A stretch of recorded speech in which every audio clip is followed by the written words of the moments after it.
Now they get some sentries delivered, but spots their heroes, Lanham goes invis, and they continue to 5-man. And this is the time to 5-man, really. The enemy team will pressure them when Ravage is down. yeah. And Ravage will be up, and still a minute until that baby comes up. When do VP buy a gem? I feel like they could have bought one even already to deal with Lanham. I think they could. I mean, I don't think take vision control. I don't think FNG needs an Axe to be really useful this game. I think he's fine just with his items. As long as he's participating in kills. And it's a different way to play Ancient Apparition, but I think it's an okay way to play him. You just go with your team, you use Ice Vortex, and you really amplify your team's damage. And if your position is good enough, you won't get caught. And there's the BKBs picked up. Lina as well as Razor. Ravage now becomes very hard. And at the same time, Blink is picked up. Yeah, usually Tide hopes to hit that window a little earlier so he can abuse the Blink Dagger before there's magic immunity. And he's doing well, honestly. Like 24 minutes, 2-1 and 4.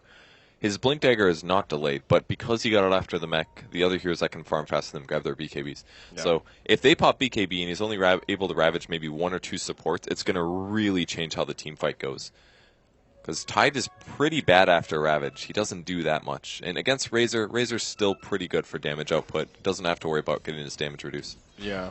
Best you can hope for is Anchor Smash, but... All right, Lanham, what's he working on here? I guess he's going to go pipe. He's got a ring of regen as well as a cloak. I suppose it could be a force staff. Nope, there's the second ring. So looks like they will take heed to what you were mentioning where they split the mech pipe. Pipe in BKBs, and then they don't die. I like the way I.M.O are itemizing here, man. I think it's the right idea. And even G's very possibly going to just go BKB. Like, they're playing the full Chinese playstyle right now, which is 5-man and BKBs. They're going to blink forward. They're going to Orchid on top of ROTK. Doesn't get his blink off, and that looks like a dead hero. Down. Not much the Tusk could do there. In the wrong place at the wrong time. A little bit of space creation, though, for Lina to pressure the Tier 2 in the bottom. They will force out a Glyph. And it looks like VP won't really mount much of a defense here, except for the Ice Blast. CTY will get nailed by it. But he's got to be a little scared about that. Does he get this tower? Yeah, he's got a lot of reinforcements nearby. They know where he is. They're thinking about blinking forward. VP coming in. Looks like they will choose to defend now. Will they check him on the right? We'll see. CTY hiding in the tree. I'm taking a look at Dire Vision. They keep pinging there. They know he's over there. Yeah. If they blink on top of him and he just dies. Ice Shard scouted out. Oh, they're still pinging like crazy. I don't think that was his team. They're saying, get out of there. Run.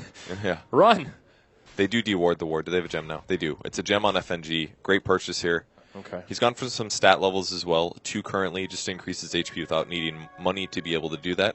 I like and instead, translate the money into the gem. Value points in Cold Feet and Chilling Touch. Max out the Ice Vortex, then just go all stats after that. Exactly. So very, very good build at this stage of the game. I kind of like the Arcane Boots. Normally, I'm a big critic of Ancient Apparition Arcanes because he doesn't need it to get a big mana pool. But in this case, he's really there to spam the hell out of Ice Vortexes. The slow's big. It's 30%.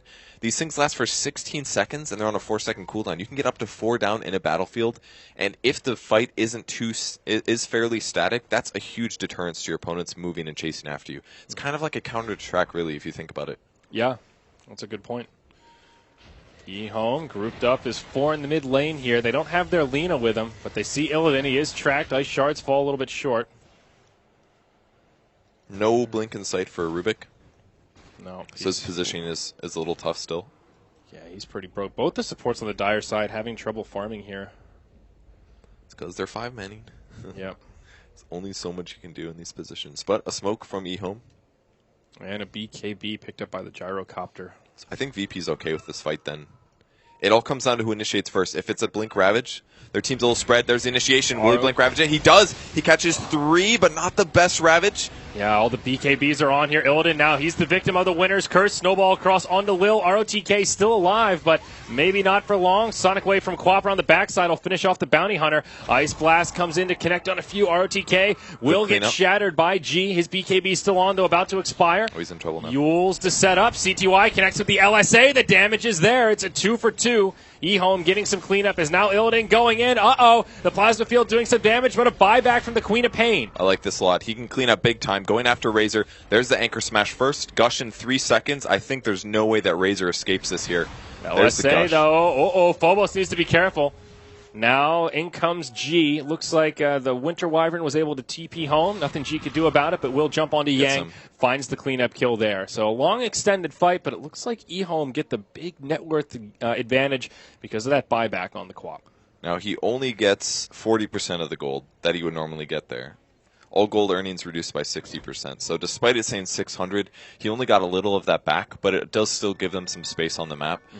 I thought he might be able to get more than just one kill there, but it seemed like he went south when he bought back. He did. He went for the Winter Wyvern. I didn't follow my camera on that side, but he was following Winter Wyvern who TP'd out. So yeah, so that's a pretty big mistake there. I'm guessing that he used Glimmer Cape or something like that, but he wasn't able to get the kill on that, and because of that, he lost the other two.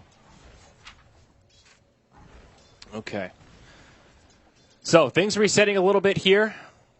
9-17 as VP gets some more kills up on the board, but only about a 1,500 net worth lead and experience. That's for I.M.O, pardon me, and a small experience lead for VP. Still a very even game, all things considered. Only Tier 1 towers have been destroyed, and only on the side of VP, actually all towers still standing for I.M.O. Yeah, I think that fight was just a little sloppy for VP. I think DK Phobos reacted to it correctly. Someone's initiated on your team, you immediately need to blink where you think the rest of their team is, and you need to Ravage. And he did do that, but the problem was his team wasn't quite close enough to follow up on it. So from a reactionary standpoint, where they initiated on you, I think that was pretty good for VP. That didn't go bad. I think they won that fight. Despite the buyback, and they just need to initiate. What is Phobos buying here? He's got a point booster. Is that an Octarine to lower the cooldown? You know, I think that's pretty cool. I've never seen somebody do that before on Tidehunter. Nor I. I mean, it's definitely not an Eggs. I think definitely not a Bloodstone, so it must be the Octarine. It must be the Octarine. Certainly not a Scotty. It's a lot of HP as well, which is kind of cool because he's got 4 levels in Kraken Shell, obviously. So every 450 HP, you remove a debuff. So it's a very low chance of him getting stunned. He's got a bigger mana pool. He could get Refresher afterwards. I still think the Refresher build is probably better, but you can't really afford Refresher and Mech. And he's looking to initiate bot. They've got the vision. Yep. He spots DDC, though. There's the Orchid. Blinking forward. Ravage catches 4. Huge Ravage. Quap Bolt as well. Ice Blast comes through. But the snowball, it resets things. They're all still alive. Yang with the BKB on will try to press forward here. Now they all come out somehow, some way. I.M.O have everybody still up. They're going to go back in onto Phobos. Yang in the front lines, very tanky still. They bring down the Tidehunter first. CTY maybe in just a little bit too deep, taking a lot of damage, but will BKB. Now G with his BKB on, focuses on the Yang. The snowball helps reset again, locks it in place. There's the Walrus Punch. It's Virtus Pro on the back foot. Somehow, Purge, how have I.M.O done this? They're going to chase down Lil. They'll get yet another track kill. It's a 4-0. No one dying on the side of I.M.O. No buybacks deployed yet. G, the lone survivor for Virtus Pro. I can't believe that happened. It was all the snowball to reset. Yeah, it actually debuffed the AI spots. It might hit a couple.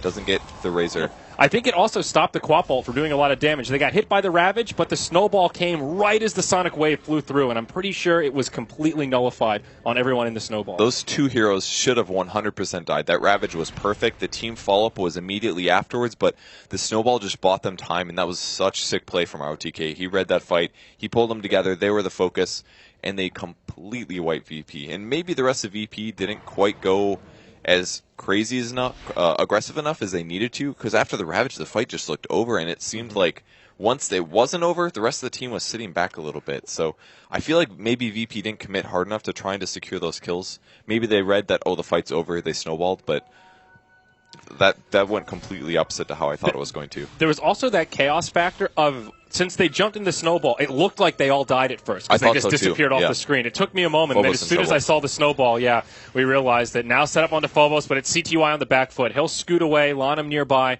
and they will be able to live. No problemo. But yeah, it's just those weird little visual things when you just go, wait, what happened? And if that happened to us, surely it happened to the players on VP as well. Tusk barely blinking back as he gets hit by the Ice Blast. We'll try to TP home, and G's got no way to interrupt it. Okay. If he didn't get that blink off, if that A ult would have hit a second earlier, he would have had that kill. Yeah, definitely. I think so. With Orchid and a couple nukes. No ult, obviously, but would help a lot. He's about half the way towards his Ags. Actually, only needs about 1,200. Once he grabs that, he's going to be using his ultimate a lot less conservatively. Yeah. So Bounty Hunter, he does have a Hood of Defiance. I think, didn't he already pick up 2 rings of regen? Where the hell did they go? He did. All right. Ravage is up, though. So it looks like VP's going to fight here. They need to do call down after Ravage. That's going to help a lot. Okay. Quap's showing right now. They'll see if they reach forward on her.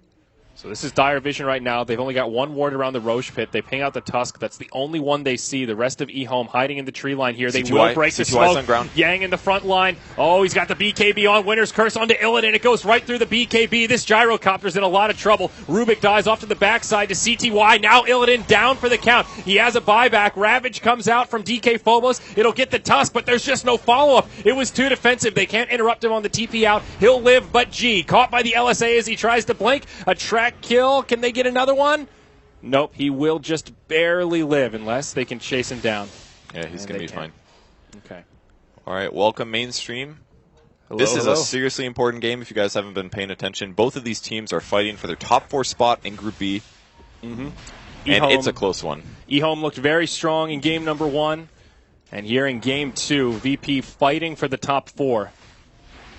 This is what it all comes down to, Purge. It's been a very close game so far. I.M.O just recently pulling far ahead. Ice Blast will connect on the Roche pit, but VP just can't contest this. Ravage is down. Sonic Wave is down. This will be a Roche going the way of I.M.O. So, yeah, very even mid-game. Pretty quiet farming until the recent bout of team fighting. Pipe on the way. We'll take a look at the items here just so y'all can get acquainted with the current state of this match. Now, if you missed the last fight, what basically happened was CTY came from far behind in the team fight, and VP was looking for the other main group. If they would have been able to spot CTY first, they could have just completely blown him up to start things off. Phobos getting spotted in the jungle, actually, this is pretty dangerous because the rest of the heroes are semi in the area. He's just going to TP home. Can't get there in time. It's such short range now. Yeah. It's very difficult to get in range. CTY fishing as well in the mid lane. He's the one carrying the Aegis now, so not afraid to be a little bit aggressive if an opportunity arises. He's got so much farm. 4K gold plus his Aghanims. Wow. So he just solo killed the Rubik very, very easily earlier. But the problem is that both teams have been playing super safe 5-man the whole game because neither of them wants to lose this one. Mm-hmm. And because of that, Lil has much less items than he normally does. Yeah, look at this Rubik. He's got Urn, Arcane Boots, and still no progression towards that Blink Dagger. Very unfortunate for him. The Ancient Apparition in a similar state right now. They're at the bottom of the pack for net worth by a pretty big margin. They've been holding steady, whereas for I.M.O, both of their supports have been on the up and up. A lot of that coming from the track gold. Yeah, I'm sure that makes a big difference there. VP going to try to take at least tier 1 tower here before they back off and go for the Rax defend. They don't have Ravage yet. 16 seconds cooldown on that one, and I.M.O's happy to go high ground. All right, there is no glyph either on cooldown for another 20 seconds. Just gonna get in big trouble. Can they finish him off? They can. He does have a buyback here. There's Soul Laguna, though. Uh-oh. 950 magic damage. That's going to be a huge thing to have in the next team fight, but they may realize it was stolen as well. We'll see if they adjust their playstyle here. They'll mech up. They go right back onto the tower. Glyph up in about 5 seconds. Illidan may need to burn the buyback here. Ravage is also cooled down. Refresher picked up by Lena. Great pickup. Oh, boy, this is scary. She doesn't have the mana pool to use it quite yet now. Oh, it's way back at the base. Never mind. They won't need it for this siege. Tower's gone down. They've got the Glyph now. VP can still make a hold here, but do they sack the barracks and not use the buyback? Ravage completely whiffed from Phobos. Oh, no. It's a disaster from Virtus Pro. Now comes the BKB for Yang. Sonic Wave from Quap. Oh, man, they just shredded. This is scary. CTY goes down, but comes right back to life. This should be at least a lane of barracks for I.M.O. That was not the time to whiff the Ravage. Oh, no. He pressed it before he blinked. I looked down, and I don't think there was a damage source that hit him or anything. No. Because it was Bounty Hunter kind of close to him, but he has no way to do damage from that far away. We saw it from Ohio earlier, just not shift queuing properly on his Earthshaker. It's very similar style. It just happens occasionally. But it's such a small thing because if he hesitates a little bit after he blinks, then they have a much better chance of getting their BKBs off. They did still kill the Aegis on Lena, but you just can't make that mistake. It's such a big mistake when you're defending. Okay. So anything else here progression-wise? Phobos, I guess worth mentioning here to all the new viewers joining us that he has a soul booster probably working towards the Octarine core. Not a build that Purge or myself have